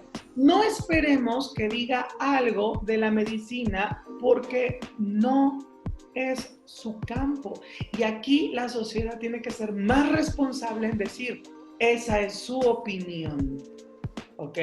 Y su opinión es respetable, pero no liguemos la gimnasia con la magnesia. Entonces no nos quejemos de que Miguel Bosé está haciendo una reunión masiva y no asiste porque él cree en el coronavirus. No cree, pero se quedó en su casa para no infectarse. Exactamente. Él es cantante y es uno de los grandes hitos de la música en español. Sí, de todo. Es un poeta muy interesante, pero es eso. No es ni médico, ni estadista, ni otras cosas, ¿no? Así es. Entonces, esa responsabilidad es muy importante. ¿Por qué? Porque en cualquier discurso discriminatorio, la sociedad tendría que poder ser capaz de discernir entre ¿es su opinión? ¿Ok? ¿O es un argumento de valor? Si es un argumento de valor, analizo. Pero volvemos con lo de la política. Me mueve la tripa, reacciono a la tripa. No, uno no tiene que reaccionar a la tripa. Y de ahí viene algo que me gustaría decir, el paradigma de la discriminación. ¿Cuántas veces nos hemos topado con esto de discriminar al que está discriminando es discriminación? No, no es cierto. La discriminación tiene un paradigma. Y en algún momento el que está discriminando tiene que ser parado, con fuentes y argumentos, y se tiene que hacer la discriminación. Y además, desearle la muerte a otra persona, así sea Hitler, por poner un ejemplo, no está bien. O sea, de verdad, estás deseando lo mismo que le deseaste que hizo esa persona. Eso es muy agresivo. Ahora, también, bueno, quieres que se vayan estos personajes que están ahorita, ¿y a quién vas a poner? O sea, yo digo, bueno, siempre hay que tener un plan, o sea, sí, cambiamos y todo, que además van a tener la oportunidad el próximo año, sin ánimo de politizar, pero yo sí lo que veo es que solo se abocan en el odio hacia lo otro, porque no voltearme a ver a mí mismo, a ver qué tengo que arreglar dentro de mí. independientemente de que, bueno, si hay cosas con las que puedo no estar de acuerdo políticamente hablando, y está bien alzar la voz, y no estoy de acuerdo con esto por esto y esto y esto, pero no estoy de acuerdo por esto y por eso quiero que te mueras. Claro. Ay, o que te dé una enfermedad grave, es muy fuerte. Te voy a poner otro ejemplo que también de los últimos meses. La organización de Frena, ¿ok? Esta organización tiene uno de sus intelectuales o pseudointelectuales, y ahí sí, porque yo lo investigué, busqué sus credenciales y todas las cédulas de doctorados y maestrías que dice no están dadas de alta en la Secretaría de Educación Pública, y él es portavoz de Frena y sale con Ciro Gómez Leiva diciendo que los judíos son el cáncer de México. Y ¡horror! Le dice, permíteme un momento, creo que hay judíos en tu movimiento Frena, ¿no? Y entonces al día siguiente habla con Ciro Gómez Leiva, el director del movimiento Frena, y dice, nos desentendemos de esta persona. Esta persona no tiene nada que ver, porque sí, efectivamente, hay mexicanos que no estamos conformes con el movimiento de la presidencia actualmente, entonces estamos haciendo una reunión. Pero fíjate, y eso fue lo peor, juntó una opinión personal moral, y él, que es del Opus Dei, súper católico y extremista, a más no poder, ve en el otro, que no es católico, un enemigo de México. Entonces, aguas con esos discursos, porque sí. Eso es a mí lo que me preocupa, porque yo cada vez veo en todos mis sectores, y pues digo, muy respetable. Podemos estar o no de acuerdo con el gobierno actual, y qué bueno que estemos o no de acuerdo y que lo digamos, pero llegar al extremo, porque de ahí nace el racismo y el discurso de odio, señoras y señoras, y señoritas y señoritos, y niñas y niños, y todos ustedes. Claro. Si seguimos alimentando nosotros en nuestro propio ser, y esto no es una doctrina religiosa, pero sí como ser humano, alimentando ese odio desbordado, hay que mejor empezar a hablar con nuestro terapeuta de confianza. ¿Por qué tengo un odio desbordado a esa persona? Porque no es la persona, es lo que representa. Ahora, llevamos 70 años de poder, que en su momento fue muy bueno, pues tuvimos a Lázaro Cárdenas, entre quizá alguno que otro que se salve por ahí de los expresidentes, pero es un régimen que se enfermó de poder. Y bueno, pues también, ¿de dónde vas a jalar gente si todos vienen del mismo lugar? Porque se critica, es que vienen, y ahora hay panistas que están en el PRD y viceversa, o en Morena, y dices, bueno, a mí me parece interesante porque eso es diversidad, ¿no? Y hay inclusión, pero no podemos volver a dividirnos de esa forma. También el señor presidente, a mi punto de vista, cometió grandes errores hablando de los fifís y los que sufren, porque sigues polarizando, que ya no ha hablado tanto del fifí, solo de la mafia del poder, y se agradece que ya no haya fifí. Sí. Nunca acabé de entender el término del fifí. Y me dicen, es que tú eres fifí. Yo, pues no, yo soy Miroslava.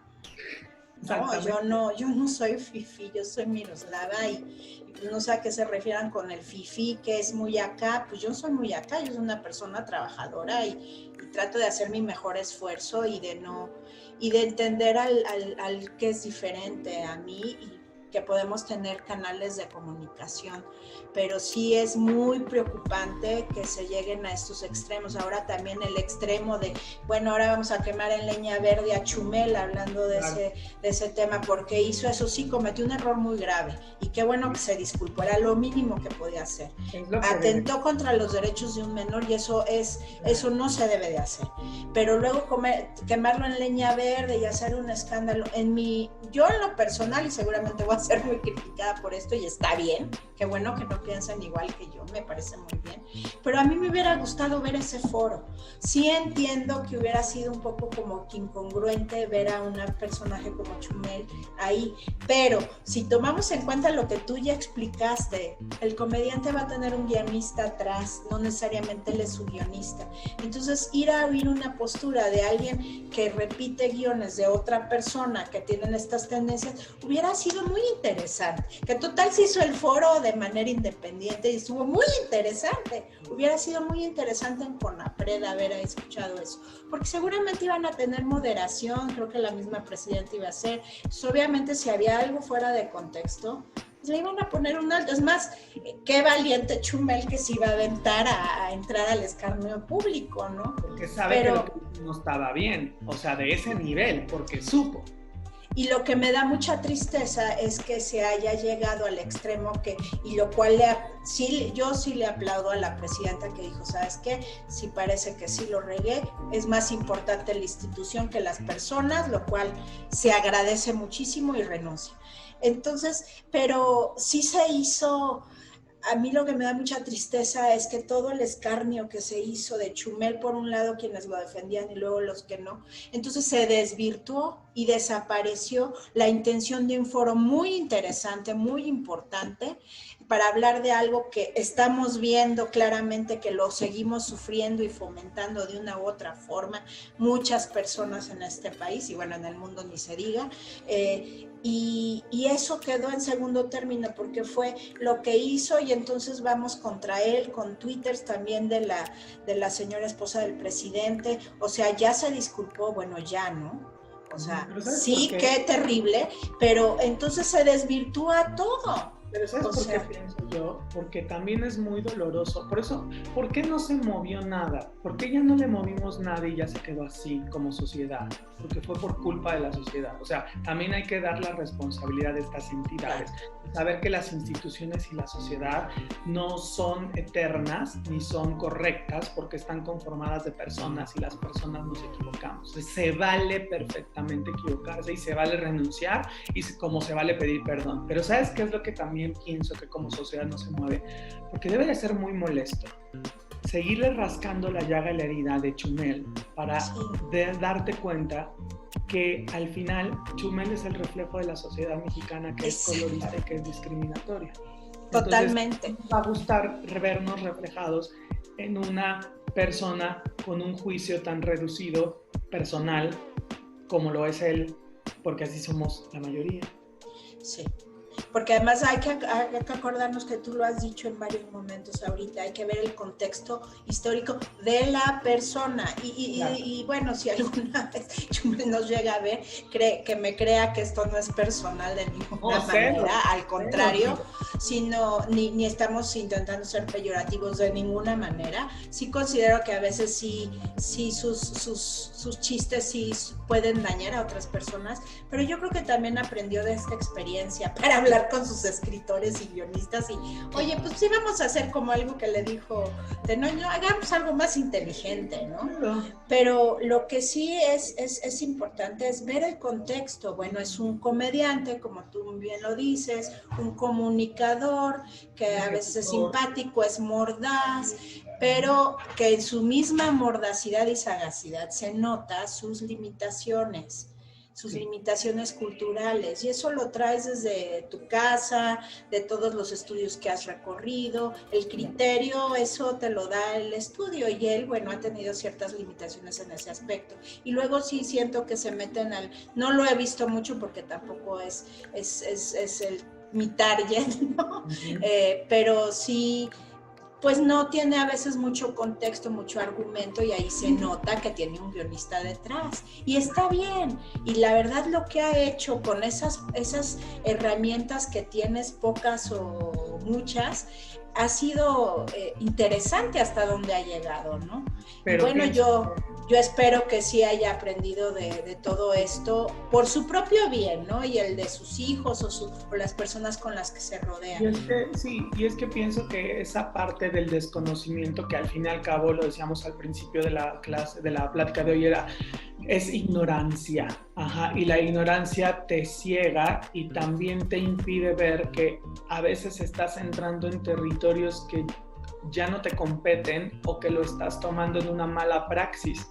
Porque seguramente, o sea, yo no pienso que en lo absoluto, porque lo he visto también, que Chumel sea una mala persona en lo absoluto, pero más bien al abordar con una mala praxis puedes generar un efecto completamente dañino sin darte cuenta. A lo mejor lo que quería decir no era eso y lo dijo de la manera en la que pudo decirlo y salió mal, ¿no? Y lo padre, lo que también se les reconoce para justamente, como bien lo has mencionado, no satanizar, es no aplaudirle, pero reconocer que es una persona que supo que se equivocó y dijo, oigan, perdón, sorry, vamos a hablar, y ya. Y eso es lo que tendría que suceder. Y esa sería la noticia, como dirían algunos comunicadores. La noticia es, Chumel reconoció su error. Bravo, buenísimo. Y le daría más rating y entonces subirían las cosas. Pero volvemos a lo que tú decías. El amarillismo vende. Sí, no, y además se siguió, bueno, ya se disculpó, ¿qué más quiere usted? Yo entiendo y respeto muchísimo y no me quiero imaginar el dolor de la mamá de ese pequeño con esa situación y además no sabemos lo que vivió el chico, ¿no? A consecuencia de eso, que debe de haber sido terrible. No solo un menor, ninguna persona se merece algo así. Pero bueno, ya, o sea, ya, ¿qué más quiere? O sea, ya se fue la presidenta, ya no va a haber foro, ya se disculpó.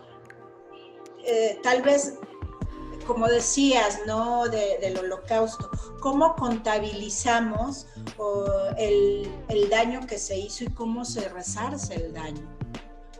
A veces es prácticamente imposible. Y yo creo que este tema, y no es tampoco nada personal contra la señora Beatriz, trato de ponerme en su papel de madre. Yo desafortunada o afortunadamente no soy mamá, entonces no sé lo que es, pero sí soy hija y me imagino lo que sufrió viendo a su hijo sufrir, insisto, con las consecuencias que esto conllevó, pero llega un momento en que, bueno, no de que se olvide, es muy importante que no lo olvidemos para que no vuelva a suceder, pero bueno, ya se resolvió, quizá no de la manera más óptima, pero pues no podemos colgar de la plaza central a Chumel porque tampoco eso resarciría el daño desafortunadamente ya está hecho. Lo que sí podría resarcir el daño son espacios como este donde se discuta lo que pasó, para que no vuelva a pasar, que cada una de las partes se haga responsable, como también lo vienes diciendo tú, y hacer un cambio a partir de aquí. Yo creo que sí el Chumel sí se aprendió, el señor Chumel, y bueno, creo que sí ha hecho algunos cambios. Por lo menos seguramente el día que hicieron el foro independiente, sí no pudo dormir muy tranquilo y sí se quedó pensando con todas las cosas que ahí se comentaron, que estuvo sumamente interesante. A veces queremos hacer foros o discusiones y es importante también llevar al que piensa distinto a nosotros para que entonces haya una alimentación entre los dos. Se puede hacer de forma cordial, el que piensa diferente, ¿no? ¿Para qué? Para que lleguemos a una conclusión que nos beneficie a todos. ¿Sabes qué? Creo que una de las respuestas que, como bien lo acabas de decir, no hay respuesta que... No hay ejercicio de resarcimiento, ¿no? O sea, realmente no hay nada, pero sí hay una medida preventiva. O sea, creo que eso es lo más importante y la medida preventiva es educación. Educar a la gente en el trabajo que estás haciendo, que es muy loable. Educar a la gente en reconocer la discriminación y por lo tanto no normalizar juicios de odio, juicios de superioridad, juicios de racialidad, de racismo. No. Esa es la forma más importante. Y por eso, el hecho de que hoy por hoy se enseñe en las escuelas el Holocausto y se hable de una invasión española a los indígenas y se hable de un exterminio de pueblos originarios y se reconozca una cuarta raíz en México de gente afrodescendiente y se acuña el término afroamericano y se hable de discapacidades. ¿Y después de cuántos siglos los afromexicanos? No es posible. Todo eso es la amalgama de una metáfora muy bonita que siempre me recuerdo de ella, de la sociedad es una máquina, una locomotora. Y hasta adelante, echando el carbón y manejando todo, van estos cambios. Y estos pequeñitos cambios están jalando a todos los vagones. Y en el de hasta atrás están los terraplanistas, los antivacunas, Pati Navidad, Miguel Bosé y todas estas cuestiones de discriminación que van tratando de frenar el tren porque dicen, no sabemos a dónde va y nos da miedo a dónde va. Y entonces, de un lado del tren tienes todas estas ideas, por eso el tren avanza tan lento, pero está avanzando, porque hoy por hoy se enseñan estas cosas y pienso que esa puede ser la mejor manera de avanzar. Ay, mi querido Luisito, sí empezamos a poner temas sobre la mesa muy complejos, pero es maravilloso poderlos platicar contigo de una manera muy respetuosa y respetuosa sobre todo a quienes de un lado o de otro piensan de esa forma. Aquí no se discrimina a nadie, pero es importante hablar de estas cosas para poder tener un enriquecimiento personal y poder tomar mejores decisiones y hacernos responsables de lo que decimos. La palabra es mágica, muy importante. Sí. Es mágica, es responsabilidad. Pero bueno, vamos a nuestro último corte porque ya nos queda poquito tiempo para nuestro último bloque, pero regresamos rápidamente con todas, todos y todas ustedes. Gracias.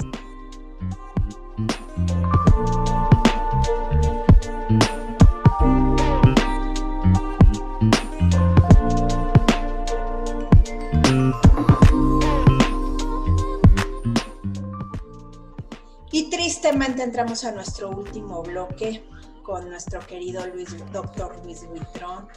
Y pues hoy hablamos de todo lo que fue el Holocausto, parte y cómo la conectamos con el racismo, y estuvimos en el bloque pasado hablando de Chumel, no por hacer más escarnio de la situación, sino porque es un tema reciente y que ahorita todavía en el colectivo está muy en la mente. Entonces, para que podamos entender estos matices de estas situaciones racistas que se siguen generando hoy en día, que esperemos que no, pero en algún momento pueden terminar en una situación tan grave como en el Holocausto. Ahorita me cometí un error, dice, no pueden terminar. No, ya las estamos viviendo por la transfobia, la disfobia, la homofobia, la violencia de género, la violencia a los pueblos originarios, a las etnias, y también la violencia a las personas con discapacidad, principalmente con la invisibilización de que tenemos un problema. Entonces, pues sí hay que tomar nota de todo lo que hoy nos ha explicado. Como dijo, estoy dando la clase, sí, para mí siempre son clases y siempre termino estos programas, a veces muy preocupada, pero a la vez contenta de tener más herramientas para no caer en estereotipos, en estigmas y sobre todo en discriminar a algo que sea diferente a lo que yo conozco o a lo que entiendo. Y entonces, bueno, pues entramos a este último bloque ya para cerrar, para llegar a conclusiones. Pues, ¿qué nos puedes decir, Luisito, en cuanto al racismo en México? Que bueno, ya nos explicaste desde dónde viene, o sea, no es de ahorita, pero ¿qué más? ¿Cómo se ha ido transformando al racismo actual con este discurso de odio tan terrible? Pues mira, pienso que hay que asumir la responsabilidad del entendimiento de dónde viene el racismo. Creo que hay que dejar también de satanizar y de darnos golpes de pecho, aceptando que es una realidad de nuestra status quo.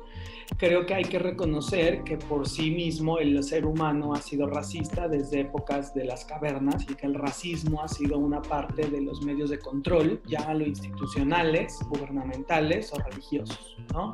Y haciendo la paz con nosotros mismos y socialmente hablando, y sabiendo que en algún momento la sociedad humana esclavizaba a otros pueblos o asesinaba a otros pueblos, y que ciertas etnias comienzan con ideas de superioridad, y de ahí la liga con el tema del Holocausto, haciendo las paces con eso y entendiendo que fueron otros contextos, podemos asumir la responsabilidad de no repetirlos, ¿ok? Podemos asumir justamente esa lucha de tener las ganas de decir no se va a repetir y de educar, porque justamente creo que una de las grandes conclusiones a las que llegamos es la ignorancia es la que genera los discursos de odio, la que normaliza los discursos de odio y la que aplica los discursos de odio. Entonces, socialmente hablando, la educación, no sé si sea la única, pero por lo menos es la que veo como más pragmática y una solución a largo plazo, por supuesto, de la educación y de la normalización de que exista la palabra holocausto, de que exista la palabra discriminación y de hacerlo real.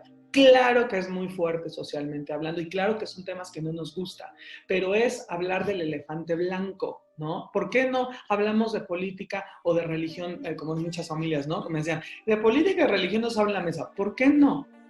¿Por qué no? No lo decidimos porque somos incapaces crítica y culturalmente para abordar una discusión. Entonces, preparémonos, leamos, veamos varias fuentes y aprovechemos lo que tú acabas de decir, la diferente oferta de opiniones que la no discriminación va a ser lo que genere esta nueva plataforma de esta nueva generación, que somos nosotros también. Porque nosotros en estos foros, en este ejercicio que estás haciendo, estás cambiando el mundo en el sentido de que estamos hablando y alzando la voz para reconocer. Y todas las personas que te escuchan y que te ven son parte de este movimiento y de ese cambio. Y así se va construyendo. No son cambios radicales. Por eso la política, por eso los cambios políticos no se ven inmediatamente. Porque si se vieran inmediatamente serían falsos. Porque ¿cómo propones o pretendes que las estructuras cambien de manera, ok, 5, 4, 3, 2, 1, ya es 2021, ya no tenemos coronavirus? No, así no funciona el asunto, así no va a pasar. Son procesos. Una gran alumna y amiga mía me decía en algún momento, los siglos no empiezan cuando cambia el año, empiezan con eventos o con personalidades, ¿no? En nuestro siglo XXI va a empezar después del COVID. Nuestro siglo XXI va a empezar en el 2020 y tantos, cuando ya no lo tengamos. Entonces, ese va a ser el nuevo cambio. Bueno, siempre va a estar, ya llegó para quedarse, que más bien va a cambiar cuando ya se pueda controlar. Como se controlaron los daños colaterales de la Segunda Guerra Mundial, ¿ok? La migración, el holocausto, la discriminación. Hoy por hoy ya normalizamos y ya decimos, eso es un bystander, eso es un justo entre las naciones, eso es una persona que no discrimina o que hace el estudio de la discriminación y que entiende de dónde vienen los procesos de discriminación. Entonces, es un trabajo de muchos años, de muchas generaciones y me atrevería a decir de muchas vidas, ¿no? Porque como ha habido gente que ha peleado en el siglo XX, como Rosa Parks de la lucha afroamericana, o como a Hannah Arendt y de la no normalicemos esto, ¿no? Y así te puedes ir en otras ramas como Marie Curie, por ejemplo, peleando por su reconocimiento como mujer científica. O sea, todo ese tipo de cosas, ¿no? Esas cosas hoy por hoy ya se educan y ya se enseñan y son el nuevo eslaboncito, el nuevo escaloncito, aunque sea chiquito, como te decía hace rato, avanzamos 2 centímetros en la locomotora. Claro que a veces van a dar ganas, esa frase la tiene un amigo biólogo, a veces dan ganas de soltar los coches de la locomotora para liberar el peso y seguir avanzando, pero no, somos una sociedad en conjunto y la diferente oferta de ideas es lo que enriquece esto. Eso sí, no caer en la permisión de discursos de odio. No, hay que frenar los discursos de odio, hay que parar los discursos de odio, pero también hay que analizar de dónde vienen los discursos de odio, que es lo que estamos hablando en el bloque pasado, ¿no? Poder entender de dónde vienen y poder analizarlos y no satanizarlos, no volverte la Santa Inquisición y quemar en leña verde a las personas, sino analizar de dónde vienen, porque, ojo, esa es la punta del iceberg, ¿no? Y sobre eso descansan otros problemas como el machismo, la homofobia, la transfobia, la discriminación, que son lo que componen el iceberg, que quemando en leña verde a esa persona no vas a eliminar con eso ni resolver. No se trata de eliminar, se trata de resolver justamente. Entonces, sí, y es que no sé tú qué opinas, mi querido Luis, pero considero en este camino que he tenido por estos temas en los últimos años, y que yo en carne propia he vivido maltrato y discriminación bastante severa, me doy cuenta que es que me acuerdo, ahora que vi el video de cuando me violentaron en el Metrobús, y veo la cara descompuesta de uno de los policías, el que era menos radical. El otro sí, dicen, bueno, yo sigo a mi psiquiatra, pero yo no sé si también ese policía, con todo el respeto, necesitaba ir a algún lado, porque no estaba, o sea, ya también, digo, es un trabajo muy fuerte el de ser policía, no, eso nunca se los voy a criticar, al contrario, yo lo agradezco, pero ¿a qué grado se desensibilizó de ver a una señora con un perrito chiquito llorando y gritando mientras todos les dicen de groserías y no mover ni un dedo? Y cuando el otro trató de acercarse para ver ya cómo lo resolvíamos y de manera pues un poquito más puntual, le dijo, no hables con ella o te arresto. O sea, a ese grado de desensibilización. Entonces, cuando yo me acuerdo de esas cosas y veo que nos falta efectivamente muchísimo, pero el que nada más digan, ay, qué violento y ya no, ¿qué he hecho? Bueno, buscar los medios de ¿por qué pasó esto? Pues porque no conocen lo que es un perro de asistencia, porque no han entendido que aparte de los perros guías existen otras categorías, que hay una diversidad de discapacidades que no son visibles a primera vista y que también tienen que... Pero si no les das esas herramientas a los policías, pues entonces ¿cómo les pides también que reaccionen? Y además está todo un autobús lleno de gente y realmente el que detonó todo, al final, los malos aquí del cuento totalmente no son los policías, es el chofer. ¿Y de quién depende el chofer? Del Metrobús. ¿Y quién capacitó al chofer? El Metrobús. Pero entonces te vas al Metrobús y ves que la estructura viene de que si de primero no tengo el suficiente presupuesto, no tengo una unidad capacitadora dentro del mismo Metrobús, para empezar.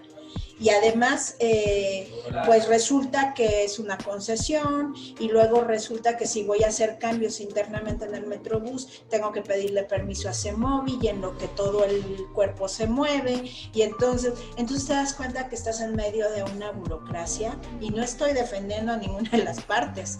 Todos somos responsables.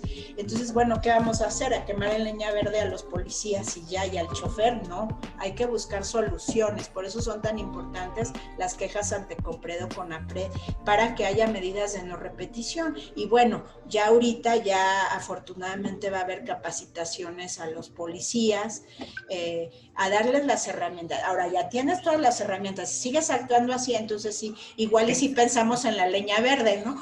Pero antes no, pero muchas veces me pasó, entonces yo también ojo por ojo, diente por diente, no, eso no me va a llevar a nada. El maltrato ya desafortunadamente ya lo sufrí, gracias a Dios no me dio un paro cardíaco, pero a punto estuvo. Pero bueno, vamos a sacar algo bueno de todo esto y es lo que estamos tratando de hacer. Afortunadamente me encontré con dos almas empáticas, los dos diputados, el diputado Temístocles Villanueva y la diputada Varela, y bueno, hemos podido hacer un cambio y ahí vamos, ¿no? Pero a veces yo veo que mucha gente que sí habla de estos temas, pero no va más allá a ver de qué manera puedo resolver esto. ¿Yo qué hice? Pues dije, pues abramos un espacio para empezar a conocer la discriminación desde todos sus ángulos para poder realmente erradicarla. Pero si no conocemos de todos los ángulos, o sea, ¿cómo le digo a una persona que crece en un ámbito acomodado y que todo es súper cool y que de repente llega alguien y me lo cambia y te dice, no, es que también tienes que voltear a ver al de pobreza extrema, pero ¿por qué? Y están feos y huelen mal y me disculpo, no es lo que estoy queriendo decir, pero alguien que no le has enseñado, que tal vez esa persona que vive en situación de calle acabó ahí por una razón y seguramente tiene una historia de vida que lo llevó a terminar en la calle y que no tiene manera de salir de ahí, y a veces no es que no se quiere, es que no se puede. Y si además eso lo conjuntas con algún tipo de enfermedad o trastorno emocional, mental o intelectual, pues el resultado es terrible. Y que alguien tenga que vivir en la calle, o sea, me hace algo tan, o sea, duele. Pero ¿qué estás haciendo al respecto? Hay asociaciones que se dedican a ir a apoyar a estos grupos que están verdaderamente olvidados por la mano de Dios. Entonces, perdón. sin hacer apología a una religión en especial, pero bueno, pues está de la mano, yo creo que del universo, ¿no? Y del universo de la sociedad. Porque ¿qué pasa? Vemos a alguien en situación, no los que están pidiendo, es otra historia y habría que analizarla más a fondo. El que está en una esquina juntando botes, viviendo abajo de un puente, drogándose y tomando para poder subsistir y aguantar el frío o la circunstancia. En fin, o sea, hay muchas situaciones y el verlo, ay, el apestoso, no, apestoso viene de peste, ya nos enseñaste cuando hablamos de las pandemias, y eso, el decirle a alguien apestado social, me hace la cuestión más cruel y más vil que le puedas ver al otro de esa manera, porque no te sale esa empatía de ¿y qué podría hacer? No es nada más irle y darle una comida caliente o arroparlo, es ver la forma en que, por lo menos, si no puedo hacer directamente el cambio, sí hacerlo en mí y con los míos, de ya no, por lo menos ya no hacer chistes de eso, ¿no? Sobre todo chistes crueles, y seguir normalizando en esa situación y polarizándonos. Así es, por supuesto. Y pues... completamente. Gracias, Luisito. Por eso me gusta platicar contigo. Pero me gustaría que, pues ya que el tiempo se nos viene encima, y pues que me dieras tus conclusiones, que ya de alguna manera las venimos platicando desde el bloque pasado, pero ¿a qué conclusión puedes llegar de los temas que vimos el día de hoy? Pues a la conclusión de que son constantes. O sea, de que no terminan, y de que hoy puedes llamarle Segunda Guerra Mundial y pueblo judío, y mañana le puedes llamar Guerra Fría, pueblo armenio, ¿sabes? O sea, pero siempre van a existir, porque las discriminaciones y los genocidios no se generan por cuestiones de los contextos sociales, que muchas veces esas son como las resarciones históricas, sino se genera por la falta de educación de la gente, que sigue siendo, como que sigue teniendo la falta de esta educación, ¿no? Y también la segunda gran conclusión a la que llegaría sería ser críticos en todo momento, porque hay gente que hoy por hoy, en pleno siglo XXI, está negándose a las vacunas por lo que piensan, por lo que creen, y ahí está la parte difícil. Es lo que crees de las vacunas, es porque crees que la Tierra es plana, es porque crees que los judíos controlan el orden mundial, o porque crees que la vacuna del COVID va a tener nanotecnología. Entonces, esas cuestiones de la creencia tenemos que normalizar a hablar diferente. Así como estamos normalizando hablar de géneros, también normalicemos hablar de esto es creencia, o esto es pensamiento, o esto es crítica, o esto es análisis con fuentes. Porque si tú crees, está perfecto que lo creas, pero lo importante es estudiarlo. Y eso ha generado políticas o escuelas históricas, como por ejemplo la famosa escuela revisionista, en donde dice, el Holocausto nunca existió. Entonces, ¿cómo puedes? Y hay mucha gente que cree que el Holocausto nunca existió, como que la Tierra es plana, ¿no? En pleno siglo XXI. Entonces, ahí están los principales retos que tenemos como sociedad, ¿no? Educarnos y ser críticos todo el tiempo, y poder empezar a disasociar. Yo creo esto, pero pienso lo otro. Porque muchas veces lo que nosotros creemos no es lo que pensamos, y viceversa. Así es, totalmente de acuerdo. Muchísimas gracias, Luis. Y ahorita que decía, si la Tierra es plana, y decía Galileo todavía después del juicio, sin embargo se mueve. Sin embargo se mueve, así es. Sin embargo se mueve. Entonces movamos nuestras ideas, movamos nuestras creencias, no nos quedemos. Y además, por favor, busquen las fuentes. El doctor Google no en todo es acertado. Hay mucha mala información. Yo respeto a quien no se quiera vacunar. Cada quien hace con su vida. Es como el que toma psicotrópicos o drogas de cualquier índole, pues cada quien mata sus neuronas como puede y quiere, pero siempre y cuando eso no afecte el principio del derecho y libertad del que está al lado. Entiendo la libertad de los que no quieren usar cubrebocas porque me asfixio. Bueno, entonces no salgas de tu casa. No vayas y contagies a más personas. está bien tu libertad y eso, pero tu libertad termina donde empieza la libertad del otro o de la otra o del otro, y hay que respetarla. Y solo respetándolas, el respetar no significa que voy a estar de acuerdo con ella. No necesariamente va a significar eso, sino va a significar que puedo convivir con una ideología, un pensamiento, una creencia distinta sin quererla cambiar y podemos coexistir, que eso es lo que se supone que lleva el raciocinio humano, ¿no? Entonces a eso invitamos, ¿no? A construir un mundo libre de discriminación, como escuchándonos, no oyéndonos, escuchándonos unos a otros, leyéndonos unos a otros y sobre todo eso. Ahora, ¿en qué basa la señora Navidad sus dichos? Claro. ¿Con qué científicos? Pues hay que ver, o sea, una de las científicas en la que basa su dicho es una bióloga que no sabe que ya desde hace bastantes añitos, y más bien décadas, existen los microscopios electrónicos con los que ya se toman fotos de los virus, porque dice, es que ese virus es inventado.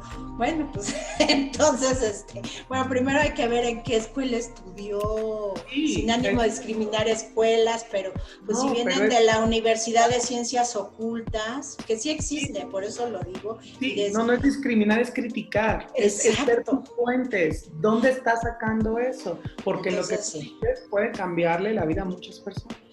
Y además ser responsable. Si yo estoy teniendo un micrófono, ser responsable del mensaje que estoy llevando y decir, esto es lo que yo pienso, no querer incitar a los demás como vos. Y mira que yo lo admiro como artista y es de mis artistas preferidos, pero híjole, me ha dolido mucho esta situación, porque pues alguien que escribe cosas tan hermosas y que tiene una inspiración tan hermosa, ¿cómo puede pedirle a la gente que vaya a un lugar a exponerse, a quizás hasta morir o a matar a alguien de su familia, ¿no? Entonces, bueno, en fin, muy discutible, pero vayan, busquen bien las fuentes, no nos quedemos en la inmediatez. En la primera liga del Google, a veces las que tienen menos vistas son las más interesantes y más completas, pero como tienen muchas letritas, luego nos da flojera leerlas. No lo hagan. Aunque luego aquí les podemos dar muchas opciones para que no nos quedemos en tanta ignorancia, y sobre todo el miedo. El miedo es lo que lleva a situaciones como el Holocausto. Fue el miedo a perder el poder lo que empezó a generar ese odio a las diferencias, el que estamos viviendo ahorita también históricamente en nuestro país. No seamos parte del cambio negativo, sino seamos parte del cambio positivo y lleguemos a acuerdos. Negociando se llegan a mejores puertos, y además así vamos a construir un mundo libre de discriminación. Quizá no lo veamos nosotros, pero sí las futuras generaciones, y sobre todo nuestros niños, niñas, adolescentes y jóvenes van a tener una mejor visión para su futuro cercano. Y bueno, pues siempre es un placer, mi querido Luis.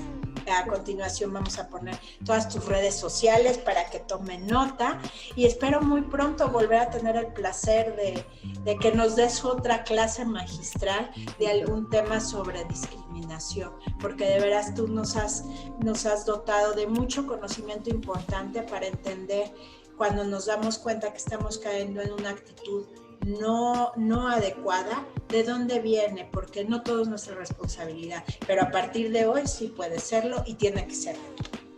Muchísimas gracias. Gracias a ti, un saludo a todos y muchas gracias por la invitación. Nos vemos muy pronto aquí en Y tú también discriminas, construyendo un mundo libre de discriminación. Hasta pronto.